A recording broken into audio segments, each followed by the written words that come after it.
Guys, आज मैं आप लोगों के लिए लेकर आई हूँ प्रीपोजिशन वाली क्लास। आपकी प्रीपोजिशन में जो भी डाउट्स होगी, थोड़ी बहुत जो भी डाउट्स होगी, वो 100% आज की इस वीडियो को देखने बाद क्लियर हो ही जाएगी। तो सबसे पहले प्रीपोजिशन का मतलब क्या होता है ये जान लेते हैं। प्रीपोजिशन बना होता है दो वर्ड्स से मिलकर, प्री और पोजिशन। प्री का मतलब होता है पहले और पोजीशन का मतलब होता है जगह। तो किसी जगह पर पहले आने वाले वर्ड्स को हम प्रीपोजिशन कहते हैं। ये तो हो गई बेसिक चीजें, लेकिन अगर हम इसके रियल मीनिंग पे जाए, इसके डेफिनेशन पे जाए, तो हम कह सकते हैं ऐसे शब्द जो नाउन या प्रोनाउन का एक दूसरे शब्द से रिलेशन बताता है, उसे ही हम प्रीपोजिशन कहते हैं। तो चलिए देखते हैं, हम सेंटेंस के थ्रू समझते हैं कि प्रीपोजिशन का किसी भी सेंटेंस में क्या काम होता है। ये हम देखते हैं। सबसे पहला जो हमारा प्रीपोजिशन होता है वो है फ्रॉम। फ्रॉम का मतलब होता है किसी जगह से, किसी समय से या किसी स्रोत से। आप हिंदी वाले मीनिंग में देखिए, किसी जगह से। जब आप किसी जगह के बारे में बात करें तो फ्रॉम का यूज कर सकते हैं, किसी समय के बारे में बात करें तो फ्रॉम का यूज कर सकते हैं, और किसी स्रोत के बारे में, सोर्स के बारे में बात करें तो फ्रॉम का यूज कर सकते हैं। चलिए देखते हैं सेंटेंस में कि आखिर ऐसा कौन सा जगह में हम फ्रॉम का यूज कर सकते हैं। जैसे मैंने कहा, मैं अगले साल से अपना काम करूंगी। मतलब किसी समय के बारे में मैं बता रही हूँ ना, समय के बारे में, कि मैं अगले साल से अपना काम करूंगी, अभी नहीं करूंगी, लेकिन अगले साल से मैं अपना काम करूंगी। तो ये समय कौन बता रहा है? हमारा फ्रॉम। ये जो हम से जो बीच में बोल रहे हैं ना, से, किसी समय से। फ्रॉम का मतलब हो गया से, किसी समय के बारे में बताने के लिए हम फ्रॉम का यूज करेंगे। मैं अगले साल से काम करूंगी, I will start my work from the next year. तो ये जो आप से लगाए हैं ना, से की जगह पे ही आपका ये फ्रॉम आया है। मैं अगले साल से अपना काम करूंगी, I will start my work for the next year. आप इस तरह से बोल सकते हो, मैं अगले महीने से अपना काम करूंगी, I will start my work from the next month. इस तरह से आप अपने सेंटेंसेस को बना सकते हैं। नेक्स्ट है, मैंने ये जरूरी जानकारी यूट्यूब से ली। अब आपने कोई जानकारी ले ली, तो मैं आपसे ये पूछ रही हूँ कि तुम ये जानकारी कहाँ से ली, तुम्हें ये इंफॉर्मेशन कहाँ से मिला, जो भी डिटेल्स है तुम्हारे पास वो कहाँ से मिला। तो आप बता रहे हो मुझे कि मैंने ये जरूरी जानकारी यूट्यूब से ली। तो आप बोल सकते हो, I got the required details from YouTube. मतलब किसी सोर्स, किस सोर्स से लिए हैं? यूट्यूब से लिए हैं। ठीक है, तो मैंने ये जानकारी यूट्यूब से ली है, I got the required details from YouTube. तो आप किसी स्रोत के बारे में, किसी समय के बारे में या किसी जगह के बारे में बात करें तो आप उसमें आप फ्रॉम का यूज कर सकते हैं। जैसे एक सेंटेंस में आपके लिए देती हूँ, मैं दिल्ली से आ रही हूँ। इसका आंसर आपको देना है कमेंट बॉक्स में। ठीक है, नेक्स्ट है हमारा ओवर। ओवर का मतलब होता है ठीक ऊपर। ओवर का मतलब होता है ठीक ऊपर। जैसे मान लो आप बैठे हुए हो, आपके ऊपर से कोई बर्ड पार हो रही है, मतलब आपसे सिर से टच होके नहीं पार हो रही है, आपके ऊपर से पार हो रही है। डिस्टेंस है आपके और जो भी बर्ड है उन दोनों में डिस्टेंस है, तो ऐसी जगह पे आपको ओवर का यूज करना है।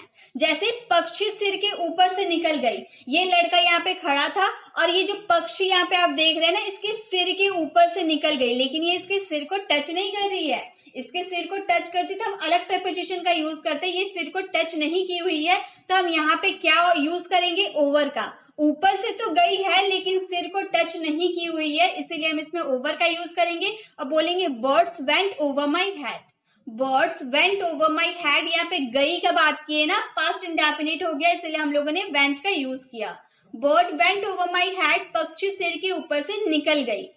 जैसे हमारे सिर के ऊपर पंखा है, अब हम यहाँ पे है, पंखा हमारे सिर के ऊपर है लेकिन सिर से चिपकी हुई नहीं है, हमारे पंखा और हमारे सिर का डिस्टेंस है, दूरी है, तो हम यहाँ पे ओवर का यूज करेंगे, बोलेंगे we have a fan over our head. We have a fan over our head, मतलब जो पंखा है हमारा वो सिर से ऊपर है। तो कोई चीज ठीक ऊपर रहती है तो इसके लिए आपको ओवर का यूज करना है, लेकिन अब ध्यान रखिए, ऊपर तो है लेकिन आपके और आपके फैन और आपके सिर का डिस्टेंस है।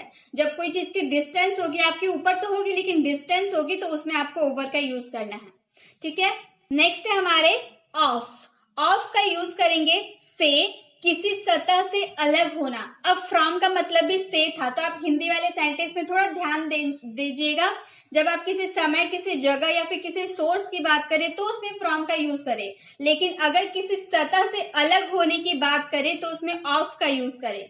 किसी सरफेस से अलग होना, जैसे यहाँ पे ये बुक रखा हुआ है, टेबल पे ये बुक रखा हुआ है, अगर मैं यहाँ से ये बुक को उठा लूं तो ये क्या अपने सरफेस को छोड़कर ऊपर उठ जाएगा ना, अपने जगह को छोड़ देगा।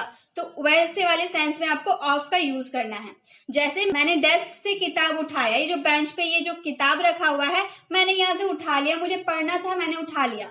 तो मैंने जो यहाँ से उठा लिया तो ये बेंच वाले के सरफेस, ये टेबल का जो सरफेस है इससे अलग हो गया, बुक अलग हो गया। तो इस वाले सेंस में आपको ऑफ का यूज करना है। बोलेंगे I picked book of the desk, I picked book of the desk, मतलब मैंने डेस्क से किताब उठा लिया। बिस्तर से प्लेट हटा दो। अब यहाँ पर बिस्तर है, बिस्तर के ऊपर ये जो प्लेट रखी हुई है, बच्चे अक्सर खाना खाते हैं और बिस्तर पर प्लेट छोड़ देते हैं। तो मम्मी ने कहा कि बिस्तर से प्लेट हटा दो। तो ये बिस्तर से अगर आप प्लेट को हटाओगे, उठाओगे तो ये अपना सरफेस को छोड़ देगा। इस वाले सेंस में आपको ऑफ का यूज करना है। बोलेंगे move the plate of the bed, मतलब बिस्तर से प्लेट हटा दो। ठीक है, तो किसी सतह से अलग होने की जो आप बात करेंगे तो उसमें आपको ऑफ का यूज करना है। नेक्स्ट है हमारे थ्रू आउट। थ्रू आउट का मतलब होता है से पूरा या सारा समय, सारा समय चल रहा है, पूरा वो दिन भर चल रहा है, ऐसे वाले सेंस में आपको थ्रू आउट का यूज करना है। जैसे पढ़ाई के दौरान वो बात करते रहे, स्कूल तो गए थे पढ़ने के लिए लेकिन वहां टीचर पढ़ा रही है और ये दोनों आपस में बात किए जा रहे हैं। अब टीचर की पढ़ाई पे किसी का ध्यान नहीं है, जितना देर तक टीचर पढ़ा रही उतना देर से वो बात किए जा रहे हैं, मतलब दौरान या फिर पूरा पढ़ाई जो चल रहा था उसपे पूरा समय वो क्या किए, बात करते रहे। तो बोलेंगे he kept talking through out studying, he kept talking through out the studying, वो पढ़ाई के दौरान बात कर रहे थे। दौरान भी आप लगा सकते हैं या फिर पढ़ाई में पूरा समय वो बात करते रहे, इस तरह से भी आपका सेंटेंस हो सकता है। नेक्स्ट, वह रात भर पढ़ाई नहीं कर सका। उसने ठाना था कि आज मैं रात भर पढ़ाई करूंगा, कल एग्जाम है, लेकिन वो पढ़ाई नहीं कर सका, उसे नींद आ गया, वो सो गया। तो हम बोलेंगे he couldn't study through out the night, he couldn't study through out the night, वो रात भर पढ़ाई नहीं कर सका या फिर वो सारा समय, मतलब रात को सारा समय वो पढ़ाई नहीं कर सका। तो he couldn't study through out the night, वो रात भर पढ़ाई नहीं कर सका। तो आप कोई समय की बात करें, सारा समय या पूरा समय वाला बात करें तो उसमें आपको थ्रू आउट का यूज करना है। नेक्स्ट है हमारे सिंस। सिंस का यूज करेंगे, ये भी से वाले सेंटेंस में यूज होगा। जो हम फ्रॉम और ऑफ का देखे ना, फ्रॉम का था किसी जगह के बारे में, समय के बारे में के लिए हम थे फ्रॉम का यूज कर रहे थे, और जब कोई चीज सतह को छोड़ रही थी तो उसमें ऑफ का यूज कर रहे थे। लेकिन इसका सिंस का यूज करेंगे किसी निश्चित समय से, कोई काम किसी निश्चित समय से चलता आ रहा है। मैं सुबह से खेलता आ रहा हूँ, वो सुबह से पढ़ते आ रही है, राम सुबह से टीवी देखते आ रहा है, वो रात से पढ़ाई करते आ रहा है। मतलब कोई काम किसी निश्चित समय से चलता आ रहा है। आपको समय पता होगा कि सुबह से है, रात से है, दोपहर से है, आपको निश्चित टाइम पता होगा, तो उस सेंस में आपको सिंस का यूज करना है। ये हम लोगों ने परफेक्ट कॉन्टिन्यूअस टेंस में सीखा है। जैसे मैं सुबह से पढ़ रहा हूँ, मुझे एक टाइम पता है, एक डेफिनेट टाइम मुझे पता है, कब से, सुबह से मैं पढ़ता आ रहा हूँ। तो हम बोलेंगे I have been studying since morning. अगर मैं बोलूँ मैं रात से पढ़ता आ रहा हूँ, I have been studying since night. मैं दोपहर से पढ़ रहा हूँ, I have been studying since afternoon. इस तरह से आप यहाँ पे सिंस का यूज करेंगे, मॉर्निंग, आफ्टरनून, जो आपको डेफिनेट टाइम पता हो ना, तो उसमें आपको सिंस का यूज करना है। वह सोमवार से काम कर रहा है, कब से काम कर रहा है, सोमवार से, उसको पता है ना कब से वो काम कर रहा है, सोमवार से। तो हम बोलेंगे he has been working on it since Monday, मतलब वो मंडे से काम करते आ रहा है, he has been working on it since Monday. तो जब आपको एक डेफिनेट टाइम पता हो, मंडे, मॉर्निंग, इवनिंग, जो आपको एकदम डेफिनेट टाइम पता हो, तो उस वाले सेंस में आपको सिंस का यूज करना है। लेकिन फोर का यूज कहाँ करना है? फोर का यूज हम उस जगह करेंगे जो हमारे डेफिनेट टाइम पता ना हो। अगर मैं बोलूं मैं 2 घंटे से पढ़ रहा हूं, मैं क्या बोल रही, मैं 2 घंटे से पढ़ रहा हूं, 2 hours, ठीक है, तो ये क्या हमारा डेफिनेट टाइम है? मैं बता रही हूँ 2 घंटे। अब 2 घंटे, अब सुबह से 2 घंटे, दोपहर से 2 घंटे, रात से 2 घंटे, कब 2 घंटे, ये मैं नहीं बता रही हूँ। मैं सिर्फ इतना बता रही हूँ कि मैं 2 घंटे से पढ़ रही हूँ। तो हमें डेफिनेट टाइम पता नहीं है, तो इस वाले सेंस में आपको सिंस ना लगाकर फोर लगाना है। 4 2 hours, यहाँ पे आपको आवर्स लगा देना है। I have been studying for 2 hours, मैं 2 घंटे से पढ़ रहा हूँ। मैं यहाँ पे आप लिख सकते हैं मैं 2 दिन, 2 days, ठीक है, वो 2 दिन से काम कर रहा है। He has been working on it 4 2 days। इस तरह से आपको सिंस ऑफ 4 का यूज करना है। अगर आपको डेफिनेट टाइम पता हो तो उसमें आपको सिंस का यूज करना है, लेकिन अगर 2 घंटा, 2 दिन, 2 महीना ऐसे करके डेफिनेट टाइम पता ना हो तो उसके लिए आपको 4 का यूज करना है। आई होप आपको सिंस ऑफ 4 में जो भी कंफ्यूजन थी क्लियर हो गई। अब चलिए एक सेंटेंस में आपको होमवर्क के लिए देती हूँ, जो आपको सिर्फ इतना बताना है कि उसमें सिंस लगेगा या 4 लगेगा। सिर्फ इतना मुझे बताना है, पूरा सेंटेंस नहीं बताना है। जो मैं आपके सामने जो सेंटेंस बोलने जा रही हूँ उसमें क्या लगेगा बस आपको वो बताना है। मैं बोल रही हूँ वो 2016 से हिंदी बोल रहा है। अब इसमें सिंस लगाना है या 4 लगाना है, इसका आंसर आपको कमेंट बॉक्स में करना है, ठीक है। नेक्स्ट है हमारे एक्रोस। एक्रोस का यूज करेंगे किसी चीज के पार, किसी चीज के इस पार से उस पार जाने में हम क्या यूज करेंगे, एक्रोस का यूज करेंगे। गांव के उस पार एक नदी है, यहाँ पे देखिए गांव है, गांव के इस पार क्या है, नदी है। गांव के इस पार नदी है तो बोलेंगे there is a river across the village. There is a river across the village, गांव के उस पार एक नदी है। तो जब आप किसी खुले एरिया की बात करें, ये इनक्लोज्ड एरिया नहीं, खुला एरिया है, खुला एरिया की जब बात करें, इधर से उधर जाने की, इस पार से उस पार जाने के लिए बात करें तो उसमें अक्रॉस का यूज करें। जब आप मेरी बातों को ध्यान से सुने, जब आप खुले एरिया की बात कर रहे, क्या मैं बोल रही हूँ ध्यान दीजिए, जब आप खुले एरिया की बात करें, इनक्लोज्ड एरिया नहीं, खुले एरिया की बात करिए, पूरा गांव एक खुला एरिया है। खुला एरिया में जब आप इस पार से उस पार जाते हैं तो उसमें आपको अक्रॉस का यूज करना है। इनक्लोज्ड एरिया के इस पार से उस पार जाने के लिए क्या यूज करेंगे मैं आपको थोड़ी देर बाद बताने वाली हूँ। तो आप पहले इतना ध्यान दीजिए, जब आप खुले एरिया की बात करें इस पार से उस पार जाने के लिए तो उसमें आपको अक्रॉस का यूज करना है। There is a river across the village, गांव के उस पार एक नदी है। रोड के उस पार मेरी दुकान है। मान लो मैं यहाँ पे खड़ी थी, इस आदमी ने मुझसे पूछा कि तुम्हारी दुकान कहाँ है, मैंने बोला कि रोड के उस पार मेरी दुकान है। तो इस पार से उस पार ये आदमी चल के जा रहा है ना, इस पार से उस पार जा रहा है, इसलिए हम इसमें अक्रॉस का यूज करेंगे। There is my shop across the road, road के उस पार मेरी दुकान है। There is my shop across the road, तो इस पार से उस पार जाने के लिए हम across का यूज करेंगे जब हम किसी खुले एरिया की बात करें तो across का यूज पता चल गया। अब एक सेंटेंस मैं आपको होमवर्क के लिए देती हूँ, मेरे घर के उस पार एक जंगल है, इसका आंसर आपको कमेंट बॉक्स में करना है। नेक्स्ट है हमारा accept.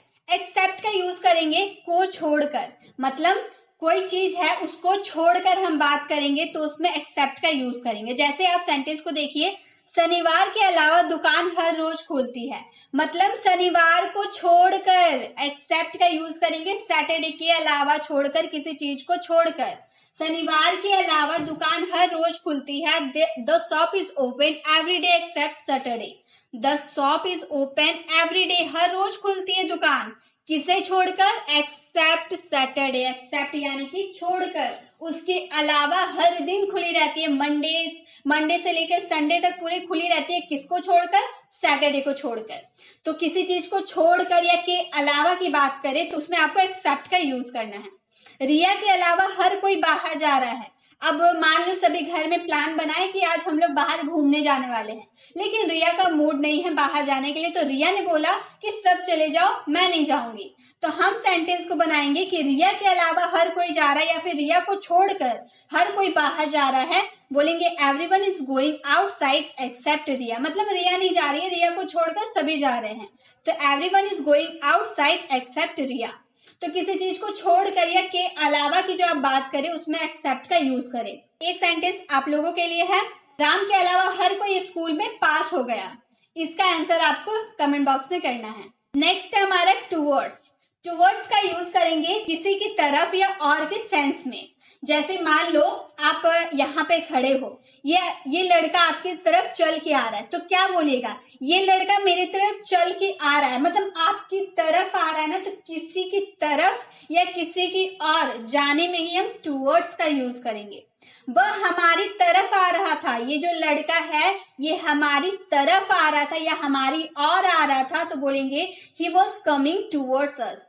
He was coming towards us, वह हमारी तरफ आ रहा था। वे लोग बाजार की तरफ जा रहे थे, यहाँ पे बहुत बड़ा बाजार लगा हुआ है, ये लोग बाजार की तरफ जा रहे हैं, यानी कि बाजार की ओर जा रहे हैं, तो बोलेंगे they are going towards market. They are going towards market. तो किसी की तरफ या किसी की और कोई जाता है ना, तो उसमें हम टूवर्ड्स का यूज करते हैं। जैसे मैंने कहा मेरे घर की तरफ एक स्कूल है, इसका आंसर आपको कमेंट बॉक्स में करना है टूवर्ड्स का यूज करके, क्योंकि मैंने की तरफ या की और की बात की तरफ की मैंने बात की, इसलिए इसमें आपको टूवर्ड्स का यूज करना है। नेक्स्ट हमारे हैं राउंड। राउंड का मतलब होता है चारों तरफ या चारों ओर, चारों तरफ या चारों ओर। जैसे पृथ्वी सूर्य के चारों ओर यानी कि चारों तरफ घूमती है। ये सूर्य है, पृथ्वी इसके चारों ओर घूमती है। ये तो हम जानते हैं ना कि पृथ्वी सूर्य के चारों ओर घूमती है, तो हम चारों ओर घूमने को ही हम राउंड बोलेंगे। The earth moves round the sun, the earth moves round the sun. पृथ्वी सूर्य के चारों ओर घूमती है। बच्चे स्कूल के चारों ओर जमा हो गए। टीचर ने कहा कि आज स्कूल की साफ सफाई होगी, तो सारे बच्चे मिलकर चारों ओर जमा हो गए। The children gather round the school, मतलब चारों ओर, स्कूल के चारों ओर ये लोग जमा हो गए साफ सफाई करने के लिए। बच्चे काफी एक्साइटेड है कि आज हम स्कूल की साफ सफाई करेंगे, तो वो चारों ओर जमा हो गए। The children gather round the school. तो चारों ओर या चारों तरफ जो हम जमा होने की बात करें, तो उसमें हम राउंड का यूज करेंगे। नेक्स्ट है आउट ऑफ। आउट ऑफ का मतलब होता है के बाहर या में से। आउट ऑफ का मतलब के बाहर या में से। जैसे कि वह दिल्ली से बाहर कभी नहीं गया, मतलब वो दिल्ली में रहता है लेकिन दिल्ली के अलावा कहीं घूमने जाता ही नहीं है, ना वो कोई अदर प्लेस में वो जाता ही नहीं घूमने, वो सिर्फ दिल्ली ही घूमा है, दिल्ली के अलावा वो कोई सिटी में घूमा नहीं है। तो हम उसमें आउट ऑफ का यूज करेंगे, बोलेंगे he never went out of Delhi. He never went out of Delhi। वह दिल्ली से बाहर कहीं नहीं गया। उसे 100 में से 100 मिला, में से बोल रहा है ना, उसे 100 में से 100 मिला। He got 100 out of 100। He got 100 out of 100। आपने ये काफी सुना होगा स्कूल में, out of 50, out of 50, 60 out of 60, इस तरह से आपने काफी बार सुना होगा। तो उसे 100 में से 100 मिले, He got 100 out of 100। तो में से या फिर के बाहर की बात करें तो उसमें आउट ऑफ का यूज करें। एक सेंटेंस आप लोगों के लिए है, उसे 50 में से 20 अंक मिले। इसका आंसर आपको कमेंट बॉक्स में करना है। नेक्स्ट है अमंग। अमंग का यूज करेंगे बीच में। कोई चीज बीच में रहने की बात करेंगे तो उसमें अमंग का यूज करेंगे। लेकिन आप बोलेंगे कि बिटवीन का तो भी यूज करते हैं बीच में के लिए, ये ज्यादा यूज होता है ना, बिटवीन का ज्यादा यूज करते हैं बीच में के लिए। तो गाइस बिल्कुल, बिटवीन का मतलब भी होता है बीच में और अमंग का मतलब भी होता है बीच में। फर्क यह है कि जब आप दो पर्सन के बीच में, दो पर्सन, एक पर्सन यहाँ है एक पर्सन यहाँ है, इन दोनों के बीच में अगर आप है तो उसमें आप बिटवीन का यूज कर सकते हैं। लेकिन अगर मोर देन 2 पर्सन, 2 पर्सन से ज्यादा अगर आप किसी के बीच में रहे तो उसमें आप अमंग का यूज करेंगे। जरूरी नहीं आप 2 जन के बीच में तो भी अमंग का यूज कर सकते हैं, लेकिन ज्यादा अच्छा बिटवीन लगता है। और अमंग का use more than 2 person, 2 person से ज्यादा की अगर आप बात करें तो उसमें अमंग का यूज करें। जैसे वे खुद के बीच बातें कर रहे थे, मतलब अपने आप वो लोग बातें कर रहे थे, आपस में बातें कर रहे थे। They were talking each others themselves, they were talking among themselves. आप अमंग की जगह क्या यूज कर सकते हैं, बिटवीन, क्योंकि ये 2 पर्सन के बीच में रहने की बात कर रहे हैं। अगर यहाँ पे और एक पर्सन रहता है, यहाँ और एक पर्सन रहता है, तो हम उसमें अमंग का यूज करते। ठीक है, मतलब 2 से ज्यादा का पर्सन रहता है तो हम अमंग का यूज करते। लेकिन अगर 2 पर्सन है उसके बीच में कोई एक पर्सन है तो उसके लिए आप बिटवीन का यूज कर सकते हैं। तो बोलेंगे दे वर टॉकिंग अमंग देमसेल्व्स या फिर दे वर टॉकिंग बिटवीन देमसेल्व्स।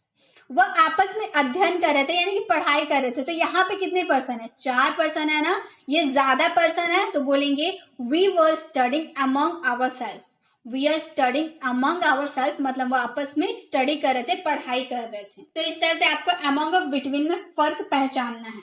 ठीक है, नेक्स्ट है अपोजिट। अपोजिट का यूज करेंगे ठीक सामने, दूसरी या फिर उल्टी तरफ। अपोजिट का मतलब होता है जैसे आप यहाँ पे हो, ठीक आपकी उल्टी तरफ कोई किसी की बात करे या फिर ठीक आपके सामने की बात करे। स्कूल तुम्हारे घर के सामने है, ये स्कूल है घर के सामने है, अपोजिट साइड है। ये इस साइड है और ये इस साइड है, अपोजिट साइड है ना, तो इसमें हम अपोजिट का यूज करेंगे। काफी कॉमन है, बहुत यूज करते हैं।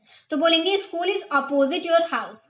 School is opposite your house. School जो है ना वो घर के अपोजिट साइड है, ठीक सामने दूसरी जगह है। स्कूल गाड़ी के सामने खड़ी हुई है। स्कूल जो गाड़ी है ना, ये स्कूल गाड़ी है, ये स्कूल के ठीक सामने है। तो बोलेंगे school van is park opposite to school. School van is parked opposite to the school. School गाड़ी स्कूल के सामने खड़ी है। ठीक सामने कोई चीज रहती है या उल्टी तरफ रहती है तो उसमें अपोजिट का यूज करते हैं। अब एक सेंटेंस आप लोगों के लिए है, राहुल का घर रोहन के ठीक सामने है। इसका आंसर आपको कमेंट बॉक्स में करना है। नेक्स्ट है एट। एट का यूज करेंगे किसी निश्चित समय पर या में पर के लिए। जैसे वो 5 बजे पैदा हुआ था, मतलब किसी निश्चित समय पर वो पैदा हुआ था 5 बजे, तो बोलेंगे he was born at 5। He was born at 5, वो ठीक 5 बजे पैदा हुआ था। मैं हवाई अड्डे पर हूँ। यहाँ पे आप है और मैंने आपको कॉल किया कि भाई तुम कहाँ हो, तो आप बोलेंगे मैं हवाई अड्डे पे हूँ। हवाई अड्डा, एक बात और याद कीजिए, इन और एट में अक्सर स्टूडेंट की कंफ्यूजन होती है। जब आप किसी खुले स्पेस की बात करें, किसी खुले एरिया की बात करें तो आप उसमें एट का यूज करें, लेकिन अगर आप किसी रूम की बात करें, ये एक रूम है, ठीक है, ये एक कमरा है, इसमें आपको इन का यूज करना है, क्योंकि मैं अभी आपको बता रही हूँ। पहले एट की बात कर ले। जैसे मैं हवाई अड्डे पे हूँ, तो अगर आप यहाँ पे हैं, मैंने आपको कॉल किया कि तुम कहाँ हो, तो आप क्या बोलेगा, मैं हवाई अड्डे पर हूँ। I am at the airport. I am at the airport. लेकिन अगर आप रूम में है और मैंने आपको कॉल किया कि तुम कहाँ हो, तो आप बोलेगा I am in the room. I am in the room. क्यों? क्योंकि रूम एक इनक्लोज्ड एरिया है ना, चारों ओर से घिरा हुआ एक इनक्लोज्ड एरिया है रूम, इसीलिए उसमें इन का यूज करेंगे। लेकिन एयरपोर्ट एक खुला एरिया है, पूरा खुला एरिया है, इसीलिए उसमें एट का यूज करेंगे। तो इन और एट में यही डिफरेंस है जो आपको पहचानना है। अगर आप किसी बंद एरिया की बात करें तो उसमें इन का यूज कीजिएगा, जब आप खुले एरिया की बात करें तो उसमें एट का यूज कीजिएगा। मैं दुकान पर हूँ। दुकान पूरा खुला एरिया है, ठीक है, वहां बहुत लोग आते जाते हैं, पूरा खुला एरिया है, तो बोलेंगे I am eight shop. I am eight shop. अब एक सेंटेंस आप लोगों के लिए है, मैं घर पर हूँ। इसका आंसर आपको देना है कमेंट बॉक्स में। मैंने क्या बोला, मैं घर पर हूँ, इसमें इन लगाना है या एट लगाना है वो आप समझिए और इसका आंसर कमेंट बॉक्स में दीजिए। और जब आप खुले एरिया की बात करें तो एट, और जब किसी बंद एरिया की बात करें तो इन। बंद एरिया में इन, और मैंने सेंटेंस बोला मैं घर पर हूँ। इसका आंसर आपको कमेंट बॉक्स में करना है। नेक्स्ट है हमारे विद। विद का यूज करेंगे के साथ या फिर किसी के साथ वाले सेंस में आपको विद का यूज करना है।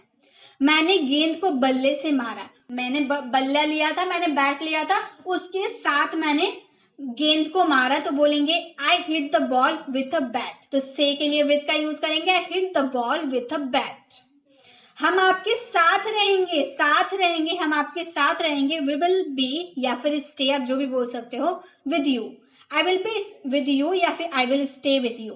तो विद का यूज करेंगे से या फिर साथ वाले सेंस के लिए। एक सेंटेंस आपके लिए है, मेरी मम्मी मेरे साथ रहती है। इसका आंसर आपको कमेंट बॉक्स में करना है। नेक्स्ट है हमारे बाय। बाय का यूज करेंगे द्वारा से या किसी वाहन से सफर करना। जैसे घर की सफाई नौकर के द्वारा की जाती है। किसके द्वारा? नौकर के द्वारा, खुद नहीं करते, नौकर के द्वारा की जाती है। तो द्वारा की बात करेंगे तो बोलेंगे the house has been cleaned by the servant. The house has been cleaned by the servant. घर की सफाई नौकर के द्वारा की जाती है। किसी के द्वारा कोई काम की जाती है तो उसमें बाय का यूज करेंगे। मैंने हवाई जहाज से यात्रा की। किसी वाहन से सफर करने के लिए भी बाय का यूज करेंगे। मैंने हवाई जहाज से यात्रा की। I travelled by aeroplane. I travelled by aeroplane. मैंने हवाई जहाज से यात्रा की। तो किसी वाहन से सफर करना या द्वारा के सेंस में आपको बाय का यूज करना है। अब एक सेंटेंस आप लोगों के लिए है, हमेशा मेरी मम्मी के द्वारा खाना बनाया जाता है। इसका आंसर आपको कमेंट बॉक्स में करना है। नेक्स्ट है हमारे बिफोर। बिफोर का यूज करेंगे पहले या फिर सामने वाले सेंस में। कोई काम पहले करना या सामने वाले सेंस में आपको बिफोर का यूज करना। जैसे मेरे जाने से पहले वह आ जाएगा। अब ये बाहर जा रहा है, अब आप यहाँ पर है तो बोल रहे ना कि मेरे जाने से पहले वो आ जाएगा या फिर मेरे जाने से पहले तुम आ जाना। पहले कोई बात पहले हो जाने के लिए हम बिफोर का यूज करेंगे। He will come before I leave. मेरे जाने से पहले वो आ जाएगा। He will come before I leave. अब मैं आपके सामने बोल रहा हूँ, बहुत देर से आपने बोल लिया। यहाँ पे एक व्यक्ति है जो बहुत बोल रहा है, आपने उसे बोला आप बहुत बोलिए। अब मैं आपके सामने बोल रहा हूँ, now I am speaking before you. Now I am speaking before you. अब मैं आपके सामने बोल रहा हूँ। तो बिफोर का यूज पहले या सामने वाले सेंस में करेंगे। जैसे एक सेंटेंस आप लोगों के लिए है, मेरे भूख लगने से पहले खाना बन चुका था। इसका आंसर आपको कमेंट बॉक्स में करना है। गाइस, अब मैं आपको कुछ इंपॉर्टेंट प्रीपोजिशन करवाती हूँ। यहाँ पे मैंने ऑन लिखा, नेक्स्ट, ऑन टू। ऑन और ऑन टू का यूज हम किस वाले सेंस में करेंगे ये आप ध्यान दीजिए। मान लीजिए यहाँ एक टेबल है, यहाँ पर एक कैट बैठी हुई है, ये कैट है यहाँ पर बैठी हुई है। अब ये कैट का यहाँ पर बैठे बैठे मन नहीं लग रहा, ये बोर हो गई, तो ये यहाँ से जंप करके यहाँ आई। तो जब ये यहाँ से जंप करके यहाँ आई तो यहाँ से वो अपना सरफेस को चेंज करके इस वाले सरफेस पे आ रही है, तो उस वाले सेंस में आपको ऑन टू का यूज करना है।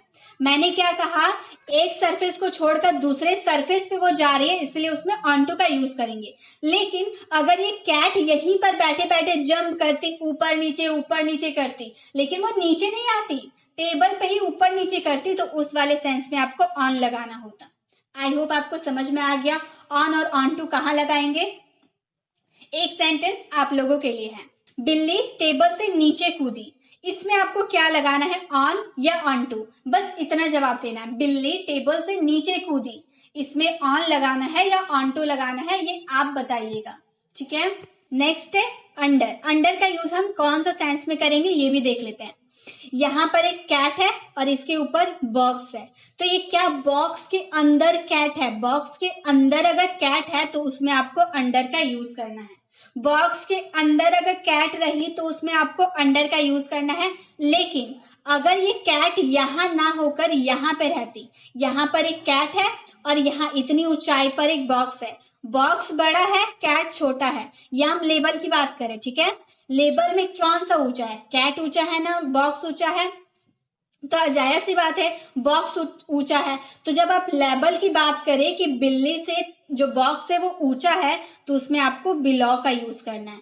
ठीक है, अगर आप अंदर रहने की बात करें कैट का तो उसमें अंडर का यूज करना है। लेकिन अगर आप लेबल की बात करें कि बिल्ली छोटी है और बॉक्स ऊंचा है, तो उसमें आपको विलो का यूज करना है। बिल्ली बॉक्स के नीचे है, इसका आंसर आपको कमेंट बॉक्स में करना है। और आप एक बात बता देते हैं, बिल्ली बॉक्स के नीचे है, आप लेबल को डिसाइड कीजिएगा, क्या लेबल जिसमें आपको बिलो का यूज करना है। लेबल की बात करेंगे कि बिल्ली ये है और इससे ऊंचा है टेबल, इससे ऊंचा है बॉक्स, बॉक्स से छोटी है बिल्ली, लेबल की बात करेंगे तो उसमें बिलो का यूज करना है। बॉक्स से नीचे बिल्ली है, इसका आंसर आपको कमेंट बॉक्स में करना है बिलो का यूज करके। तो इसके साथ हम लोगों ने बहुत सारे प्रीपोजिशन कर लिए हैं, आप स्क्रीन पर देख रहे होंगे बहुत सारे प्रीपोजिशन आज की इस वीडियो में हम लोगों ने सीखा है। अब आपको वीडियो कैसी लगी, वीडियो को कमेंट में बताना बिल्कुल भी ना भूले, और मैंने जो जो आपको होमवर्क दिया है उसे जरूर कंप्लीट करके कमेंट बॉक्स में उसका रिप्लाई जरूर दे, ताकि आपको भी पता चल पाए कि आपकी प्रैक्टिस अच्छी हो रही है या नहीं। अगर जरा सा भी आपको कंफ्यूजन है तो कमेंट में जरूर बताएं, मैं आपको और भी अच्छे से समझाने की कोशिश जरूर करूंगी।